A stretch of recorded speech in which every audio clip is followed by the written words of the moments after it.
ओम राधाई स्वाहा। श्री राधारानी सरकार की जय हो, जय जयकार हो। उनके श्री कृष्ण जी की जय हो, जय जयकार हो। उनके अष्टसखी मंडल की जय हो, जय जयकार हो। उनके नित्य नित सकल जूथ की जय हो, जय जयकार हो। उनके नित्य और नित सकल दरबार की जय हो, जय जयकार हो।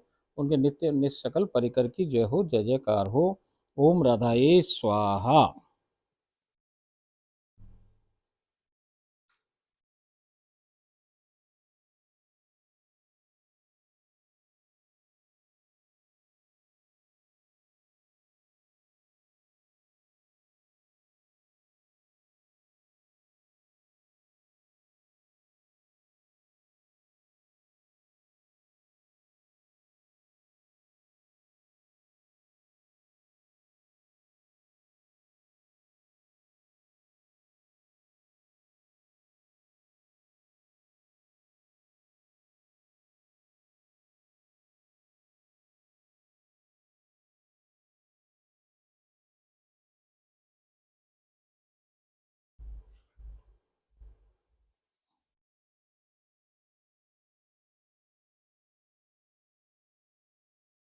ओम राधाई स्वाहा। राधे राधे।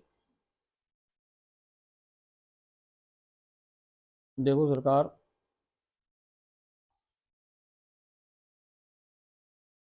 ये जो अपनी साक्षात लीलाएं हो रही हैं सरकार, अब ये आप लीलाओं पे नजर करो तो लीलाएं तो वैसी ही हो रही हैं जो पहले भी हुई। अब फर्क क्या है कि जो एक बहुत बड़ा फर्क है वो ये है सरकार कि पहले ये आंखें बंद करके तब नजर आ रही थी, अब ये इन माइक आंखों से ही नजर आ रही हैं। देखो सरकार, ये असंभव कार्य को संभव करने का काम कौन कर सके कि जिसने असंभव और संभव बनाया है सरकार। अब जिसकी इच्छा से सब कुछ चले, वो चाहे तो इसी पांच भौतिक शरीर से, इसी पांच भौतिक शरीर की आंखों से दिखवाए सरकार। ये जीव की बस की बात ना सरकार, ना इस शरीर के बस की बात कि वो झेल सके। मगर अब जब साक्षात हो रही है, मगर लीला वही हो रही है, तो ये दिखाने का कष्ट करें, बता रही है वो सरकार आपको कि जो देखो हम तुमको बंद आंखों में दिखाया करे और तुम्हारे मन में ये विचार हो कि इस शरीर से ना कोई और शरीर से हमको ये लीलाएं दिखाई जाती हैं, हमको बताई जाती हैं, इस शरीर के बस की नहीं है इसको दिखाना। तो अब वो इस शरीर के माध्यम से आपको ये सारी लीलाएं दिखा रही है और आपको ये बता रही है कि भैया मैं चाहूं सो कर सकूं, मैं चाहूं सो कर सकूं। उनके संकल्प मात्र से, इच्छा मात्र से सब कुछ सहज उपलब्ध हो सकता है। भैया पत्थर खड़ा हो सकता है, पत्थर दौड़ सकता है, पत्थर बोल सकता है, पत्थर सुन सकता है सरकार। और आदमी पत्थर हो सकता है सरकार। आसमान धरती हो सकता है, धरती आसमान हो सकता है। सूरज रात में बदल सकता है, रात दिन में बदल सकता है। कछु भी इम्पॉसिबल नहीं सरकार उसकी इच्छा के आगे। जब उसकी इच्छा हम पे ऐसी बन पड़ी कि भाई अब लो, तुमसे हम इतने प्रसन्न कि तुम अपनी इस माइक शरीर की आंखों से देखो, इस पांच भौतिक शरीर से देखो, तो भैया वो दिखा रही है और हमको साक्षात सब कुछ दिख रहा है। जमाने को रहने दो सरकार, माने तो माने, न माने मत माने, हमें क्या है। हमको हमारे अपना जो आनंद आ रहा है, आह्लाद आ रहा है, जो परमानंद आ रहा है, उसमें मगन रहो, रस में डूबे रहो। कोई कितना ही कहता रहो कि भाई ये अंदर की बातें हैं, गुप्त बातें हैं, इसको उजागर नहीं करना चाहिए, अपना स्वयं स्वयं का अनुभव है, बांटना नहीं चाहिए। भैया हम तो बांट रहे नहीं है, हम तो कुछ भी ना कर रहे, हम तो खुद ही सुन रहे। ये अनुभव बोल थोड़ी रहे हम तो भाई साहब, जैसे मैं बताई कि हम तो उसके शरीर के ये सामने तो वही बैठी है भाई साहब, बोल भी वही रही है, सब कुछ वही कर रही है। हम तो उसके पीछे खड़े हुए दर्शक बन के, भाई जैसे आप सुन रहे हो, लोग सुन रहे हैं, लोग देख रहे हैं, ऐसे हम भी इस लीला को रसास्वादन कर रहे हैं, अपने नेत्रन से देख रहे हैं सरकार, निरख रहे हैं।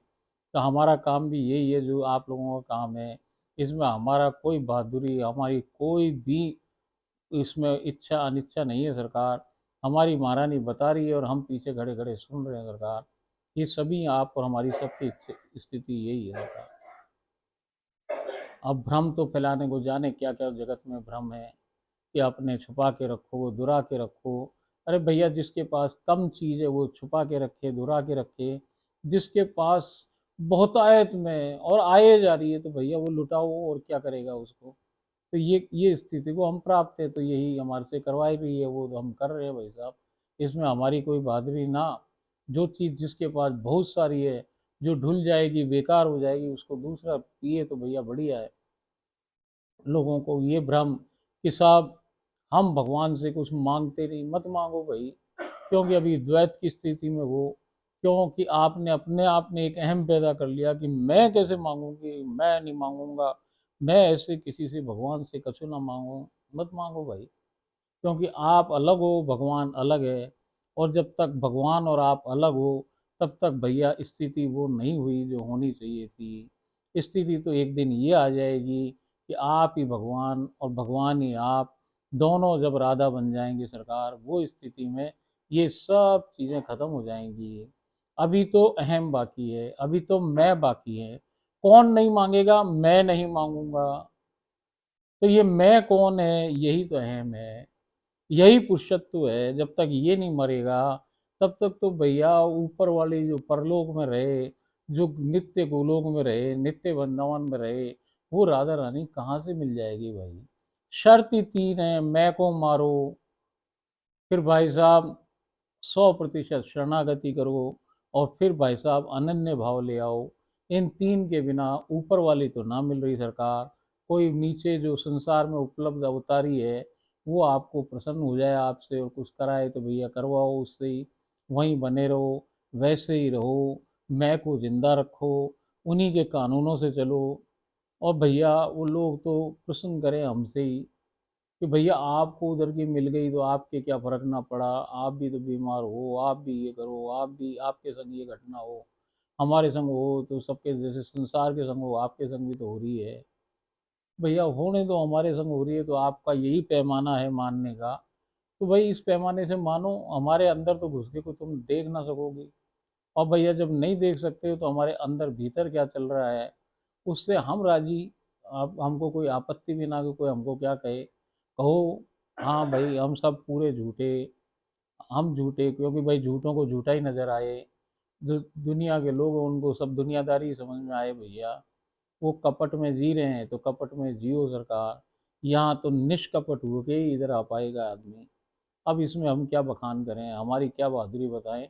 भैया तुम बहादुर, हमारा तो सबसे हाथ जोड़ के चरण स्पर्श करके निवेदन, भाई साहब आप परम ज्ञानी, आप महाराज, आप ही सब ज्ञाता, आप ही को राधा प्राप्त, हम तो बेवकूफ़ भाई साहब। हम बिल्कुल निम्न कोटि के पड़े हुए यहाँ जीव हैं, जिनको कछु प्राप्त ना भैया। आप सबको सब प्राप्त है, प्राप्त रखो। मगर जो हमारे को प्राप्त है वो हमारे अंदर है, और जो अंदर है उसको आप देख ना सको सरकार, क्योंकि आपके पास नेत्र नहीं है, अभी दिव्य दृष्टि नहीं है कि आप समझ सको कि सामने कौन बैठा है, किससे बात कर रहे हो, क्या बात कर रहे हो, किसकी परीक्षा ले रहे हो भाई। चलो कोई नहीं, अपन को क्या लेन देन, अपन तो अपने काम में लगो यार।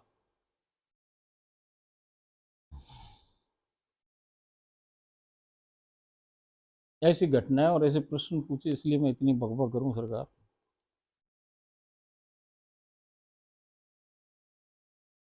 ओम राधा ईश्वर।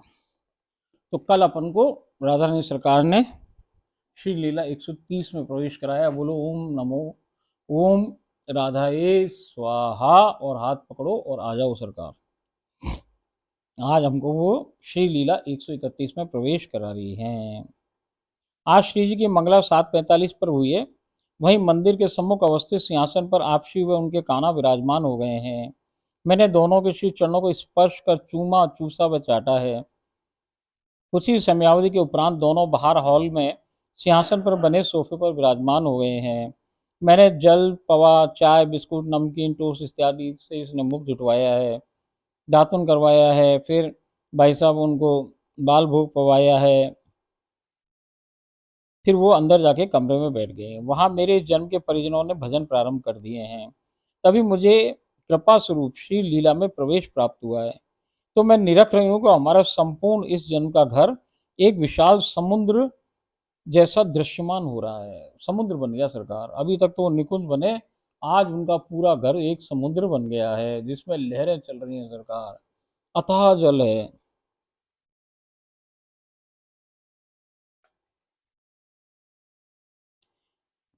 जिसके जल पर आपसी उनके काना दोनों थाड़े हुए हैं, वो दोनों खड़े हुए हैं। मेरे इस जन के परिजन जल की सतह पर ही सहज भाव में बैठकर भजन गायन में तल्लीन हो रहे हैं।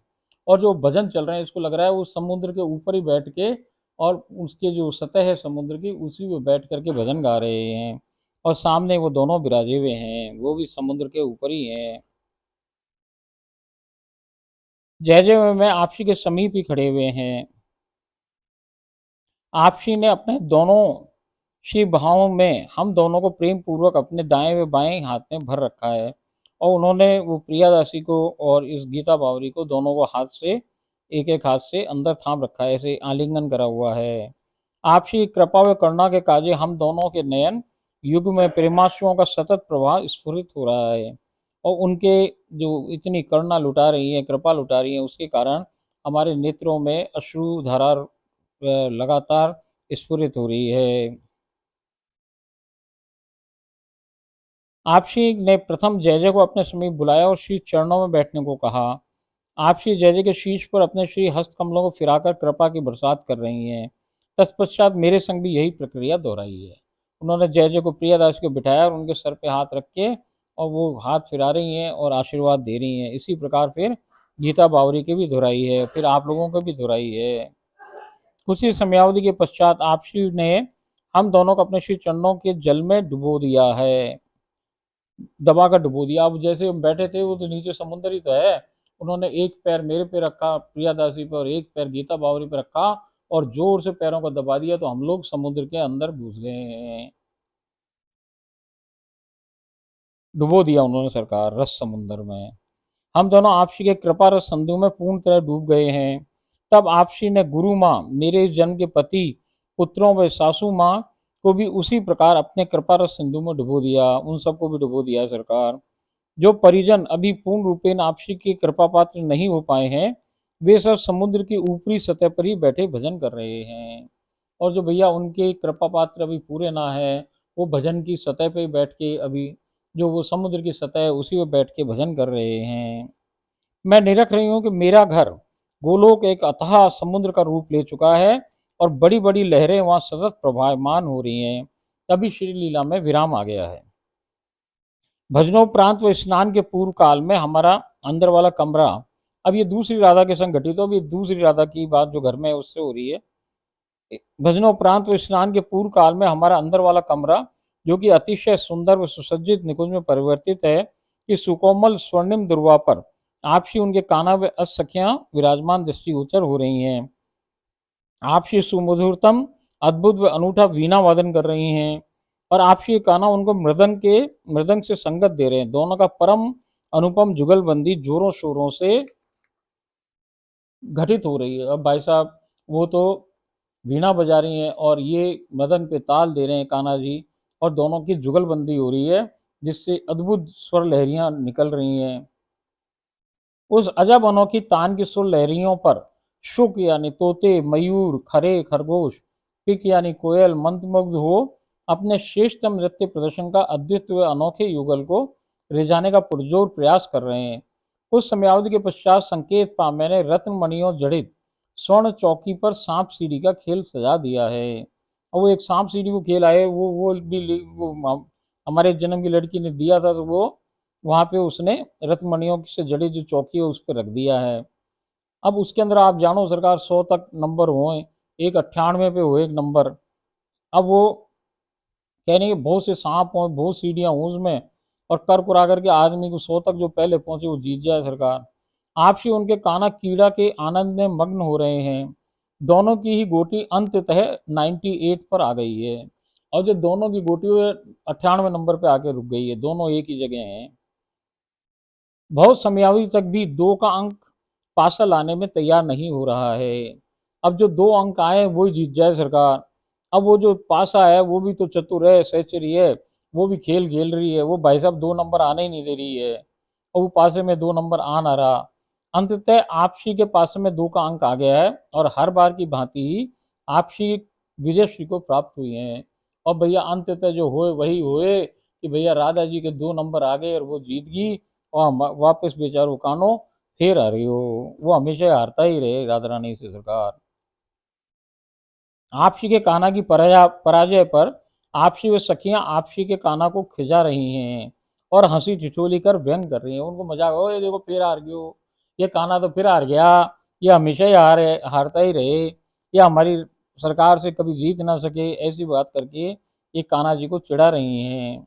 कुछ समयावधि के उपरांत आज्ञानुसार आपसी को रुचिकर परम सुगंधित व दिव्य अनुलेपन कर गजमुखी फव्वारों से सुरभित नीर से स्नापित कराकर श्रृंगार कक्ष में ले पधारी हूँ। आपसी ने आज तोतीय हरे रंग का अतिशय सुंदर लहंगा, चोली व फरिया धारण करवाया है, जिस पर असीम सुंदर व चित्ताकर्षक सुनहरी कढ़ाई शानदार रीति से अवस्थित है। आपसी ने शीश शीश से शीश चरण नख तक हरे पन्ने के अजब गजब परम अद्भुत स्वर्ण आभूषण धारण कर रखे हैं। श्री केश राशि मध्य भाग में अतिशय सुंदर धम्मेल यानी जूड़ा से श्रृंगारित है। दोनों ओर के कुछ श्री केश घुंघराले हो उन्मूलित हैं। दो अलकावलियां भी निकल रही हैं, जो कि परम सुरभित मोगरे के पुष्पों के गजरों से सुसज्जित हो आपसी के श्री स्कंदों पर झूल रहे हैं। और वो दोनों इधर भाई साहब उसने बढ़िया तरीके से परम सुरभित जो मोटे मोटे मोगरे के फूल हैं उनके गजरों से उसको सुसज्जित कर दिया, जो झूल रहे हैं दोनों तरफ। मांग, बिंदिया, काजल, नयन मस्कारा, नेत्र रेखा, ओठ सुर्खी, नख पॉलिश, मेहंदी, महावर, अलंकरण आदि संपूर्ण साजो श्रृंगार विधिवत अवस्थित करवाया है। आपसी का रूप माधुर्य और रूप लावण्य अपनी सब सीमाओं को लांग चरमोत्कर्ष पर अवस्थित है। मैं नैनाभिराम आपसी को सतत निरख रही हूँ। आपसी को दर्पण दर्पण दिखाने पर आपसी अतिशय प्रसन्न भई हैं। स्वयं को निरख स्वयं ही लजा रही हैं। अनायास ही मुझे अपने आलिंगन में कस बहुत प्रेम प्रदान करने लगी हैं। आपसी के कान्हा भी वहां उसी भांति के वसन व आभूषण धारण कर प्रकट भये हैं। मुझे भोग का संकेत प्राप्त हुआ है और मैंने भोग की स्वर्णिम थालियां परोसी हैं और इसने इप्सित भोजन खिलाया है उनको। फिर उनके हाथ उनको प्रक्षालित कर दिए हैं, तौलिए से पहुंच दिए हैं। जय जय ने बरसाना से सुसज्जित जूड़ा पवाया है। आपसे उनके कान्हा शयन कक्ष में प्रस्थान कर रहे हैं। मैंने उच्छास्तमृत जय जय गुरु माता व मेरे जन के परिवारजनों को पवा स्वयं पाया है। 4 बजे के करीब दोनों के जागृत अवस्था को प्राप्त होने पर चाय के साथ वहीं सांप सीढ़ी की क्रीड़ा संपन्न हो रही है। अब वो वापस लीला वही चालू होगी सरकार। आपसी उनके कान्हा सम्मुख दोनों ओर विराजमान है। सखियों ने दोनों को घेर रखा है और मेरे जन के परिजन भी वहां बैठे हुए हैं। पासा कुछ दूरी पर फेंका जा रहा है, जिस पर आए अंक को मैं बतला रही हूँ। वो दूर फेंके, अब वो गीता बावरी उसको उठा उठा के बताए कैसा नंबर आया है। और जो इसके परिजन है वो गोटियां बदल रहे हैं जगह उनकी। हर बार की भांति अंततः आपसी को पुनः विजय प्राप्त हुई है। आपसी व सखियां आपसी के कान्हा को व्यंग्यात्मक तानों से अप्रसन्न कर रही हैं। अब वो कान्हा को चिढ़ा रही सरकार और वो गुस्सा हो रहे हैं। ये केवल मात्र संयोग नहीं है कि हर बार ही आपसी के कान्हा पराजय को प्राप्त होते हैं, अपितु ये आपसी के कान्हा की जानबूझकर अपनाई गई रीति नीति के तहत ही घटित होता है, जिससे आपसी को परमानंद की अनुभूति प्राप्त हो सके। यहाँ तो साचा प्रेम यही तो साचा प्रेम है कि अपने परमानंद को प्राप्त ना करने की चाह और अपने प्रेमास्पद प्रेमी को अपने कृत्य से असीम परमानंद का अनुभव करवाना। अब वो कह रही हैं कि भाई ये सब जानबूझ के हो जाए। मैं आपको पहली लीला में बताई कि भाई ये सब जानबूझ के करे कन्हैया, कि भाई वो जब हार जाए तो उनके मुंह पे कितनी प्रसन्नता आए, उनके हृदय में कितना उल्लास हुए, उसको देखने के लिए परखने के लिए ये सारी ऐसे खेल में हारे। अब वो कह रहे हैं कि और एक पीछे इसके उद्देश्य भी है कि ये जो प्रेम शब्द है इसमें एक प्रेमी और एक प्रेमास्पद है। एक तो प्रेमी एक प्रेमास्पद है जिससे प्रेम करे कोई, एक प्रेमी दूसरे प्रेमी से प्रेम करे, तो दोनों एक दूसरे के लिए अपोजिट हैं। इस ये यदि कान्हा जी प्रेमी बने तो राधा जी प्रेमास्पद है, और राधा जी प्रेमी बने तो कान्हा जी प्रेमास्पद हो जाए। मगर यहाँ ऐसी नीति ना चले, यहाँ तो हमेशा ही राधा रानी ही प्रेमास्पद रहे। क्यों? क्योंकि ये जैसे मैं बताई कि भाई यहाँ की कहानी दूसरी है। तो अब यहाँ अब प्रेमी को क्या काम है, यहाँ पे कान्हा को क्या काम कि किस प्रकार राधा जी को सुख मिले। यहाँ स्व सुख की कामना कृष्ण को भी नहीं है और भैया राधा जी को भी नहीं है। मगर यहाँ पे कृष्ण के मन में हारने के पीछे राज ये है कि भैया मुझे सुख ना मिले, मगर जिसको मैं प्रेम करूं उसको सुख मिले। दूसरे को सुख देना ही प्रेम है, और दूसरे से सुख की इच्छा रखना और स्वयं सुखी होना ये प्यार है। प्यार और प्रेम में भेद क्या है, वहां भाई साहब स्व सुख है। एक दो जनों का जोड़े में एक को दूसरे से कछु चाहिए और दूसरे को पहले से कछु चाहिए, दोनों को आपस में खुद के लिए कुछ आनंद चाहिए। और यहाँ कहानी दूसरी है, यहाँ भी दो ही हैं, यहाँ भी जोड़ा दो का ही है। और यहाँ फर्क क्या है कि यहाँ पहला वाला चाहे कि दूसरा सुखी हो जाए और दूसरा चाहे कि पहला वाला सुखी हो जाए, हमारे सुख का कोई लेश मात्र भी उनको इच्छा ना है। तो प्यार और प्रेम में यही फर्क है सरकार, और ये प्रेम का देश है, और ये दोनों प्रेम की मूर्तियां हैं सरकार।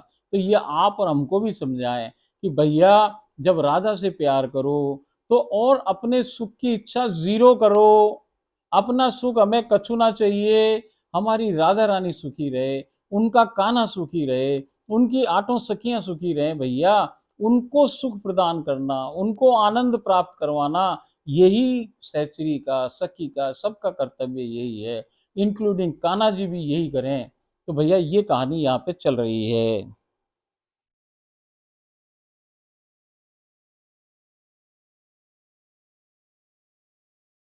भजनों के मध्य मुझे पुनः श्री लीला में प्रवेश प्राप्त हुआ है। आप श्री उनके कान्हा निकुंज की सुकोमल स्वर्णित दुर्वा पर पौड़े भये हैं। आप श्री कान्हा सीधे व आप श्री उदर के बल उल्टी मुद्रा में आप श्री के कान्हा के श्री मुख कमल के ऊपर अपना श्री मुख कमल करे हुए अपने कान्हा को अत्यंत अपलक प्रेम पूर्वक निहार रही हैं।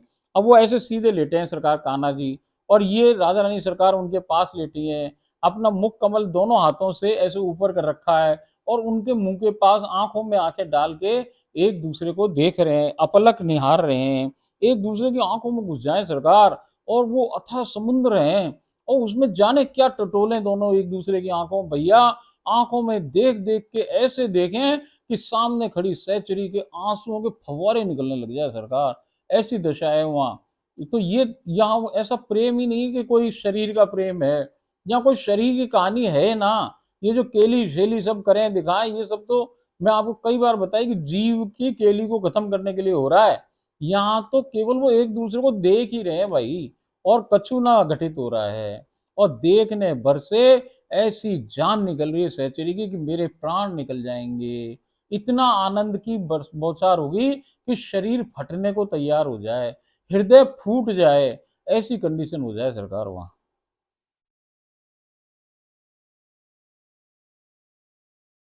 कुछ ही समयावधि में दोनों दुर्वा पर ही अपनी अवस्था में लुढ़कने लगे हैं। और ऐसे ही करते करते दोनों क्या हुआ, दोनों ने लुढ़कना चालू कर दिया सरकार।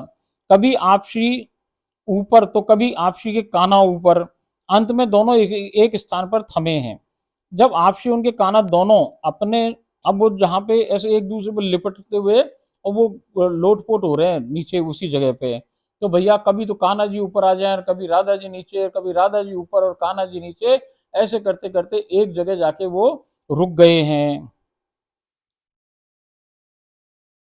अब आप श्री उनके कान्हा दोनों अपने श्री मुख कमलों को सम्मुख कर अपनी श्री हथेलियों में धर श्री कोहनी के सारे रक्त उधर के बल लेटे हुए, वो उल्टे लेट गए और मुंह ऊपर करके दोनों हाथों से अपने ये मुख कमल को ऊपर कर लिया है और सहारा कोहनी का लेकर के और ऐसे ऊपर करके एक दूसरे को फिर देख रहे हैं। अब जब वो देख ही रहे हैं एक दूसरे को, प्रेम पूर्वक निहार रहे हैं, इसी बीच एक अतिशय सुंदर खरा दोनों के श्री हस्तकमलों के मध्य के स्थान पर आ गया है। अब वो जो ऐसे लेटे तो दोनों के बीच में, वो कोनियों के बीच में जो जगह है उसमें एक खरगोश आ गया है, फिर दोनों ने उसको प्यार किया है और फिर वो चला गया है। उसको खूब चूमा चाटा है, वो चूमा है, प्यार दिया है, वो वहां से चला गया है। अनोखे युगल सरकार पुनः ढलान पर लुढ़कने लगे और फिर वो दोबारा ढलान पर लुढ़क रहे हैं। इसी दौरान आपसी के कान्हा का अनोखा मुकुट विलग हो गया है, और जब वो ऐसे ऐसे गुलाब मयाचियाँ खा रहे हैं, ऐसे लौट रहे हैं, तो उनका मुकुट निकल के अलग हो गया है, जिसे इस गीता बावरी ने राधा रानी को दिया है, तो राधा रानी ने उसको पुनः धारण करवा दिया है। लुढ़कने की क्रिया के परिणाम स्वरूप आपसी का फरिया व केश राशि अस्त व्यस्त हो गई है। अब उनके सारे कपड़े लत्ते और बाल वाल सब खराब हो गए, जिन्हें आपसी के कान्हा पुनः संस्कारित कर रहे हैं। अब वो उनको ठीक कर दिया, उन्होंने कान्हा जी ठीक कर रहे हैं। आपसी सबके बीच नयन मूंद कर परमानंद की अवस्था को प्राप्त है, और जब वो कान्हा जी उनकी सजावट कर रहे हैं, कपड़े वपड़ों को ठीक कर रहे हैं, और भैया उनके केशों को, केश राशि को संस्कारित कर रहे हैं, तो भाई साहब उनको बड़ा आनंद आ रहा है और वो आंखें मूंद करके रसास्वादन प्राप्त कर रही हैं। आपसी के कान्हा आपसी के श्री मुख कमल के बिल्कुल निकट अपना शीश लाकर उन विलक्षण घुंघराली अलकावलियों को फूंक कर पीछे की ओर धकेल रहे हैं। वो आपसी से नेत्र खोलने का अनुरोध कर रहे हैं, परंतु आपसी नेत्र नहीं खोल रही हैं और भैया वो आंख मीच करके आनंद ले रही हैं। तो इस बीच में कान्हा जी ने अपने मुंह को, उनकी जो वो लटाएं हैं दोनों तरफ निकल रही हैं जो अलकावलियां, उनको भैया फूंक रहे हैं। फूंकने से आगे पीछे कर रहे हैं कि आंखें खोलें, वो आंखें ना खोल रही। ये उनको बार बार रिक्वेस्ट कर रहे हैं कान्हा जी की, भाई अपनी नैन को खोलो, आंखों को खोलो, मगर वो ना खोल रही। आपसी के कान्हा को शरारत सूझी और वो 2 फीट की दूरी पर स्थित होकर विराजमान हो गए। और वो तो आंखें मीच के सोच रही हैं, कान्हा जी पास ही हैं। और कान्हा जी ने क्या चितराई करी कि वो उठे वहां से और 2-3 फीट दूर जाकर के बैठ गए हैं। और राधा रानी को लग रहा है वो मेरे सामने ही है। और भैया वो तो आंख मीच के अभी भी वैसे ही लेटी हुई हैं।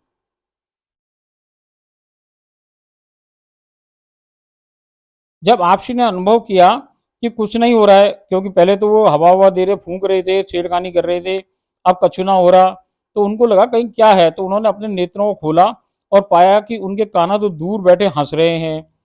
तब वो भी अनमनी हो उठी। अब वो भी भाई साहब उन्होंने मान कर लिया। आपसी कान्हा उन्हें मना रहे हैं और दोनों के मध्य केलीपुर की चेष्टाएं घटित होने लगी हैं। मैंने तुरंत ही निकट अवस्थित झोंपड़ी में को केली हेतु परम चरम सुंदर सुसज्जित किया है, जहाँ जल, शरबत, दुग्ध, मेवा, बीड़ा, इत्र इत्यादि रख दिया है। आपसी कान्हा उनको गोद में लेके अंदर गए हैं और फिर ये केली भई है।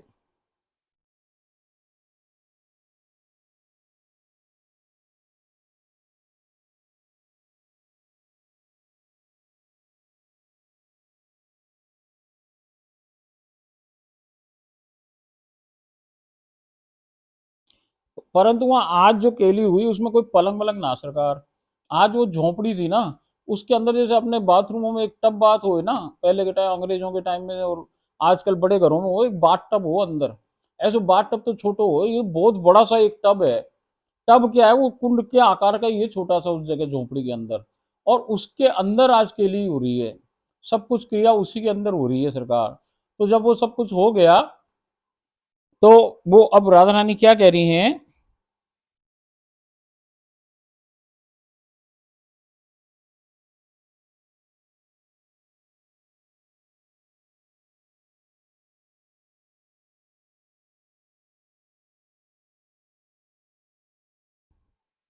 आपसी ने आदेश दिया है कि तुम सब इस पात्र में डूब जाओ और जय जय गुरु माता, मैं व मेरे इस जन के परिजन उस पात्र के जल में डूब गए हैं।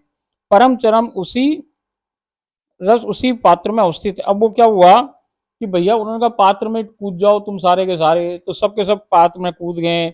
और वो जल को भी उन्होंने वो चरणामत ले लिया है उसका। फिर इसको भोग का आदेश हुआ है, इसने इप्सित भोग पवाया है और फिर उच्चाष्टामृत खिलाया है इसने सबको। अब वो कह रही आज एक और बहुत बहुत महत्वपूर्ण घटना घटित हुई है। मेरे इस जन्म के बड़े बेटे देव को मैंने किसी बात पर एक थप्पड़ मार दिया है। अब संसारिक जो कोई बात होगी इस पे, ये अपने जो इस जन्म का बेटा है देव, उससे नाराज होगी और उसके एक एक झापट लगा दिया इसने। अब वो भाई साहब मान कर लिया उसने, वो गुस्सा हो गया। क्यों ना हो भाई, वो भी तो सहचरी है। उसने श्री जी को जाकर शिकायत कर दी कि मम्मी मुझे प्रतिदिन बहुत तंग करती हैं, इन्हें सजा दीजिए, आज इन्होंने मुझे मारा भी है, आप मम्मी को पेड़ पर उल्टा लटका दीजिए। उसने क्या कहा कि आज मेरी माता मुझे हमेशा तंग करे, जहां पर मार दिया आज मेरे, आप इनको ऐसा करो, इनको पेड़ पे लटका दो आज। किससे कहा उसने? राधा रानी से। किसने कहा? सहचरी ने कहा कि भाई ये तुम्हारी जो ये दूसरी सहचरी है, मेरे को बहुत तंग कर रही है।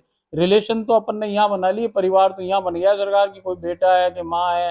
यहाँ माँ बेटे की कहानी तो एक ड्रामा है भाई, है तो दोनों सहचरी। जब ही तो खुली आंखन से राधा रानी सरकार उनके घर दिख रही है सबको, और सबको ना दिख रही तो भैया उसको दिख रही, और बाकी को एहसास हो रहा है, अनुभव हो रहा है सबको।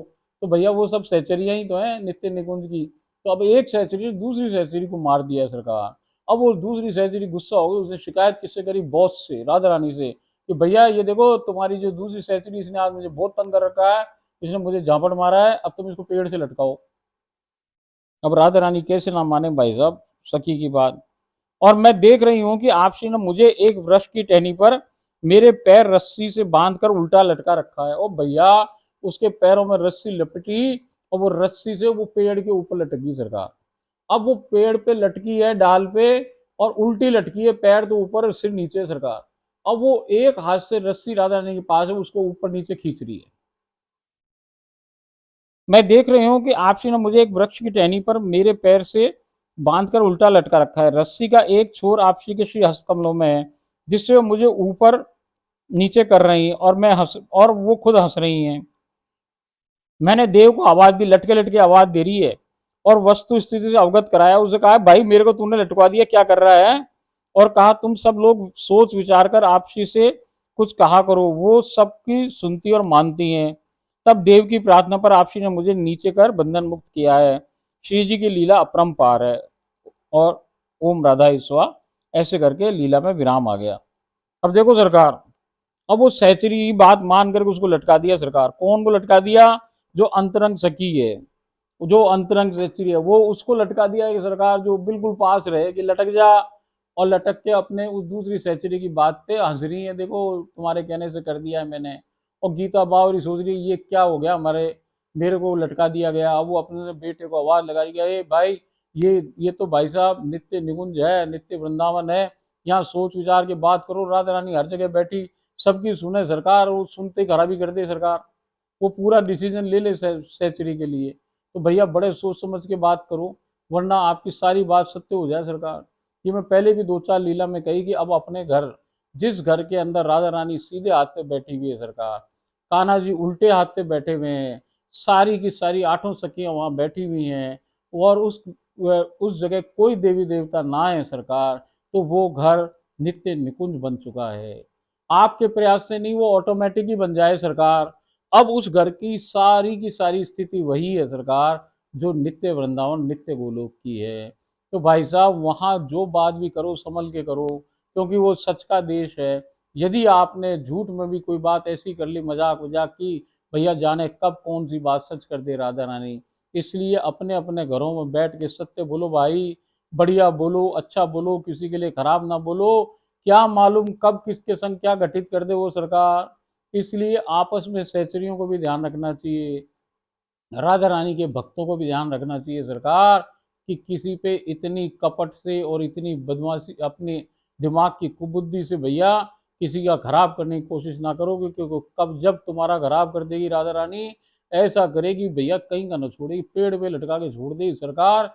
और वहां तो कोई वो बचने वाले का भी साधन ना सरकार। तो इसलिए सोच विचार के समझ के सब काम करे आदमी, क्योंकि आपके घर और जहाँ नित्य सहचरी रहे सरकार, वहाँ राधा सदैव रहे, और जहाँ राधा रहे वहाँ नित्य सहचरी सदैव रहे सरकार।